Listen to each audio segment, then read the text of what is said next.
Saya Maulidia Nurul Badriyah. Dan saya Muhammad Arif Zakian. Di sini kami akan menelaah buku teks bahasa Arab kurikulum 2013 Madrasah Aliyah kelas 11 semester genap materi Ma'alimus Siyahah At-Thaqafah wa Tabi'iyah. Bahasanya mengenai kompetensi inti, kompetensi dasar dari buku yang akan dibandingkan dengan KMA nomor 183. Selain itu ada indikator dan tujuan pembelajaran serta materi pembelajaran yang ada dalam buku bahasa Arab tersebut. Baik, kita akan langsung masuk kepada pembahasan, yaitu membandingkan kesesuaian antara buku bahasa Arab MA peminatan, IPA, IPS, dan bahasa kelas 11 dengan KMA nomor 183 tahun 2019. Di sini, kesesuaian kompetensi inti dari buku bahasa Arab peminatan, IPA, IPS, dan bahasa itu ada 4. Yang pertama, menghayati dan mengamalkan ajaran agama Islam.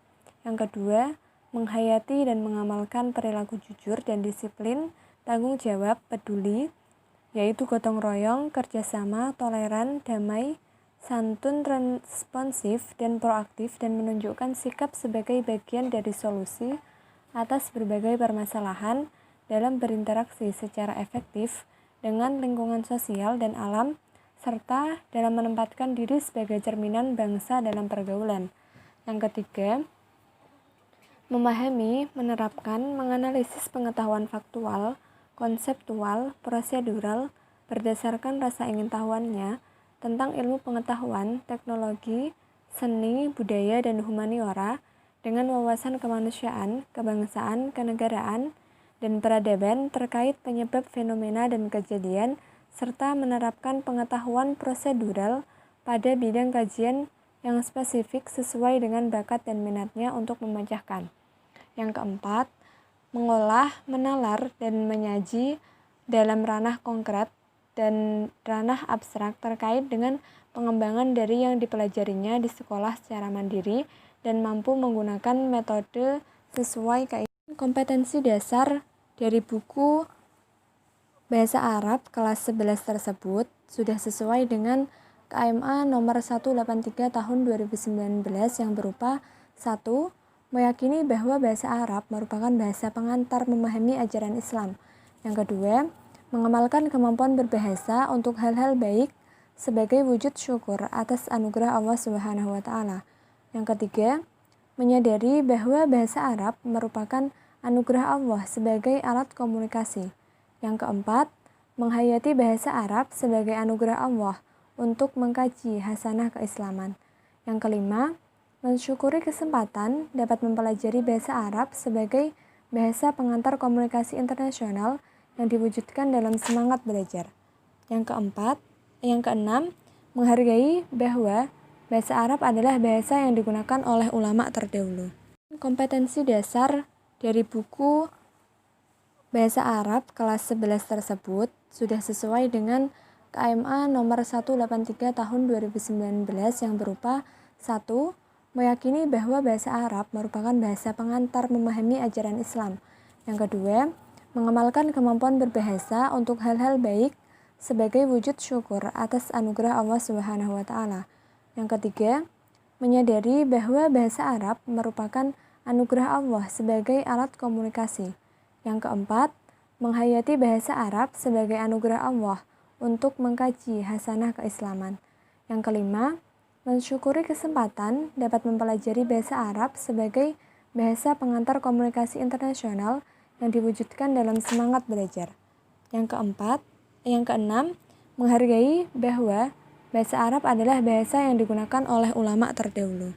Indikator dan tujuan pembelajaran. Indikatornya itu ada 4. Yang pertama, menjelaskan isi teks yang didengar yang berkaitan dengan materi kita, yaitu Ma'alimus Siyasah As-Thaqafiyah wa Tabi'iyah. Kemudian, menerapkan percakapan terkait topik Ma'alimus Siyasah As-Thaqafiyah wa Tabi'iyah. Yang ketiga, menerangkan isi teks bacaan yang terkait topik Ma'alimus Siyasah As-Thaqafiyah wa Tabi'iyah. Yang keempat, menyusun teks tulis yang terkait topik Ma'alimus Siyasah As-Thaqafiyah wa Tabi'iyah. Dan kemudian adalah tujuan pembelajaran. Setelah mengamati, menanya, mengeksplorasi, mengasosiasi, dan mengkomunikasikan, peserta didik mampu mendengar, bercakap, membaca, dan menulis dengan bahasa Arab yang berkaitan dengan topik ma'alimus siyahah as-saqafiyah wa tabi'iyah. Thayyib, pembahasan pertama yaitu mengenai materi ma'alimus siyahah as-saqafiyah wa tabi'iyah. Di sini, pembahasan pertama mengenai al-mufradat wal ibarat. Terdapat beberapa mufradat dari materi ini, seperti asiyahah yang berarti perjalanan, kemudian saihon yang artinya wisatawan, kemudian min tokoh area, sultanah kesultanan, mamlakah kerajaan, ma'bad tempat ibadah, kemudian maqbarah makam, funduk hotel, dan terdapat kosakata yang lainnya. Kemudian di sini juga terdapat mufrad dan jamak dari materi yang kita bahas kali ini. Seperti halnya saihon merupakan mufrad dari jamak suyahun. Kemudian min tokoh jamaknya adalah manatiq, kornon jamaknya kurun, kemudian asar jamaknya asar, masuna jamaknya maswani, dan terdapat jamak-jamak lainnya. Kemudian kita akan membahas beberapa maharoh dari materi kali ini. Yang pertama yaitu maharoh kitabah, seperti halnya pekerjaan. Di sini terdapat fi'il madi, mudhari, masdar serta artinya. Contohnya godaro, yugodiru, mugodarotan, yang artinya meninggalkan atau menuju. Kemudian safaro, yusafiru, safaro, artinya bepergian. Ihtafadhu, yahtafidu, ihtifad, artinya menjaga atau menyimpan. Kemudian ata, ya'ti, itsyanan, artinya datang atau mendatangi. Mazala, fi'il mudhari'nya la yazalu, yang artinya masih atau selalu. Kemudian fi'il madi dafana, yang mudhari'nya yadfin, dan masdarnya dafnan, yang artinya mengubur. Thayyib, pembahasan selanjutnya yaitu mengenai maharoh istima. Di sini guru memperdengarkan atau memberi bacaan kepada siswa dan kemudian siswa menjawab pertanyaan sesuai dengan bacaan yang telah diperdengarkan oleh ustadz. Seperti halnya di sini terdapat pertanyaan Kanat Yogyakarta _5 Melakah Mataram. Dari bacaan atau audio yang telah diperdengarkan oleh ustadz, jawabannya adalah asyimah. Kemudian yang kedua, ahammu ma'alimus siyahah fi Yogyakarta _. Di sini jawabannya adalah Qasrus Sultan. Dan pertanyaan ketiga adalah Ma'bad Borobudur min asyhur as-siyahiyah fil alam. Jawabannya adalah al-masakin. Jadi di sini terdapat pertanyaan bahwasannya Candi Borobudur merupakan tempat yang terkenal, tempat bersejarah yang terkenal di dunia. Selanjutnya hiwar atau percakapan. Di sini terdapat 2 tadrib. Yang pertama tadrib 1. Di sini siswa diminta untuk berlatih percakapan seperti contoh yang telah diberikan. Misal ahammul kitabah linnas garis miring Al-Qur'an. Di sini ada pertanyaan ma ahammul kitab linnas, kemudian jawabannya adalah ahammuha Al-Qur'an tabaan. Kemudian kita akan mencoba pertanyaan nomor 1, yaitu anfaul umur lana garis miring al ilmu. Di sini pertanyaannya adalah ma anfaul umur lana, kemudian jawabannya adalah anfauha al ilmu. Kemudian yang kedua yaitu akbarul jusron fi baladina, jawabannya adalah Kalimantan. Yang ketiga asyhurul mabani fil alam garis miring Ka'bah. Pertanyaannya adalah ma asyharul mabani fil alam, jawabannya adalah Ka'bah. Selanjutnya yaitu tarkib. Di sini kita akan menjelaskan mengenai fi'il amar. Ada beberapa cara untuk membuat fi'il amar. Yang pertama, hilangkan huruf awal fi'il mudhari'. Jadi, semisal ada kata yu'adzinu, maka huruf awalnya seperti ya itu dibuang. Kemudian yang kedua, sukunkan huruf akhirnya. Jika fi'il mudhari'nya yu'adzinu, maka fi'il amarnya ad-din. Jadi disukunkan pada huruf akhirnya. Kemudian cara yang ketiga adalah tambahkan hamzah jika huruf awal fi'il berharokat sukun. Seperti contoh yakhruju. Maka di awalnya ditambahi huruf hamzah menjadi ukhruj. Kemudian cara keempat, ini khusus pola pada wazan af'ala yuf'ilu, fi'il amarnya af'il. Kita ambil contoh akhbaro yukhbiru. Jadi fi'il amarnya akhbir. Kemudian ada beberapa tipe soal mengenai tarkib fi'il amar. Kita dapat lihat di tabel bahwasannya sudah ada fi'il madinya. Fi'il madi seperti contoh akhroja, kemudian mudhari'nya belum kita tentukan. Kita bisa mengambil dari pembahasan yang sebelumnya. Jadi fi'il madi akhroja, kemudian mudhari'nya adalah yukhriju dan amarnya adalah akhrij. Kemudian contoh-contoh selanjutnya bisa kita sesuaikan dengan pembahasan yang telah kita bahas sebelumnya. At-tarkib, ismul fa'il wasmul maf'ul. Berikut adalah contoh ismul fa'il dan isim maf'ul. Pada contoh di atas dapat diketahui bahwa pada bagian pertama atau alif nomor 1 sampai 4 yang digarisbawahi adalah isim fa'il atau kata benda pelaku. Adapun bagian bawah atau ba semuanya yang digarisbawahi adalah isim maf'ul. Dan cara membentuk isim fa'il dan isim maf'ul adalah dengan memperhatikan fi'ilnya.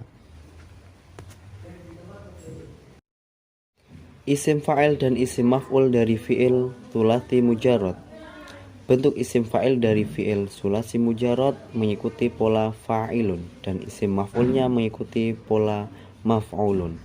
Seperti contoh di bawah ini, kata tolaba yatlubu, isim fa'ilnya yang diikutkan pola fa'ilun yaitu berupa tolibun, dan isim maf'ulnya yang diikutkan pola maf'ulun menjadi matlubun.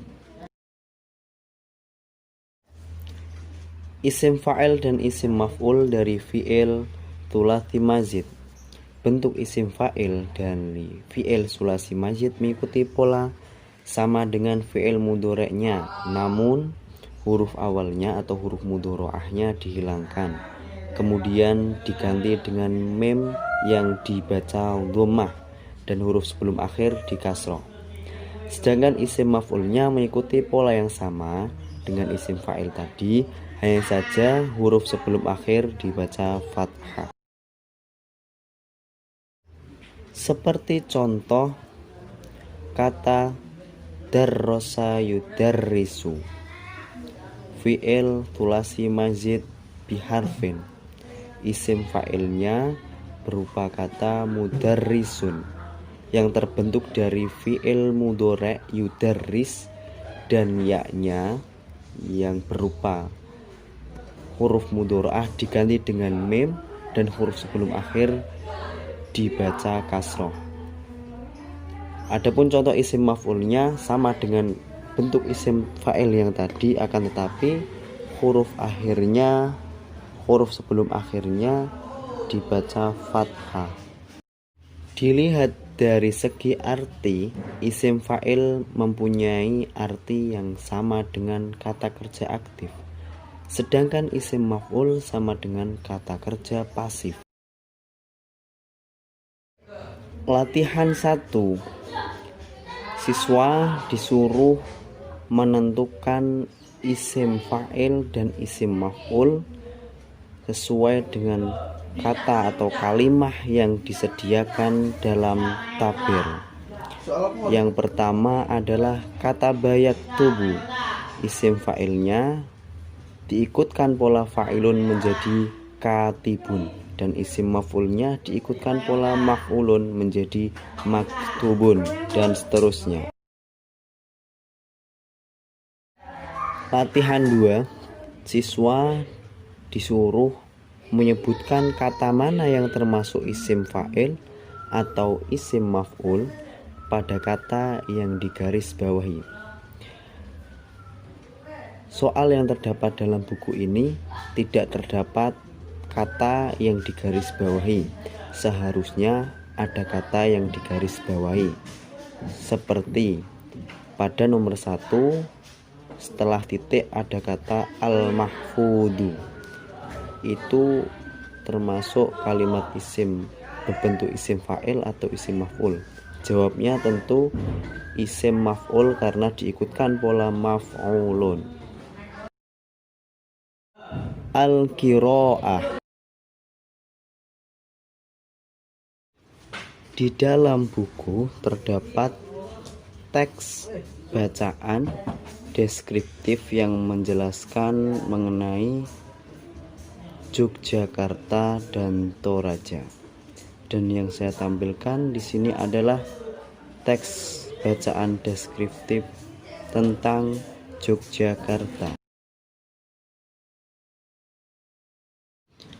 Latihan 1 mengenai qiraah.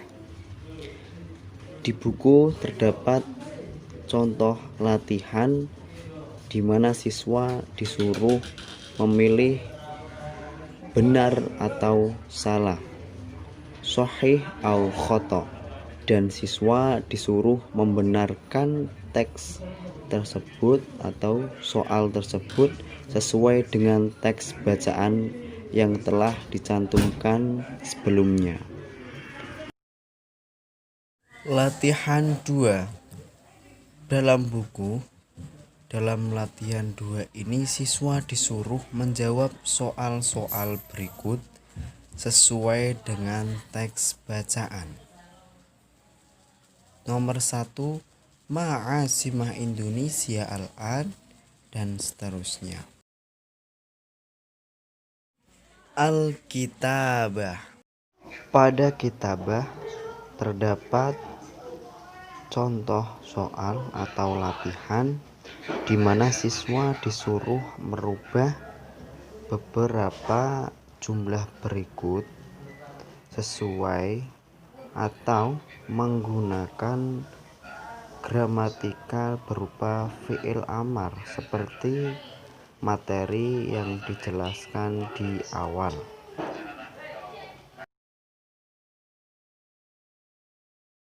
Selanjutnya terdapat latihan di mana siswa disuruh menyempurnakan beberapa contoh atau ungkapan dengan jumlah atau kalimat yang sesuai.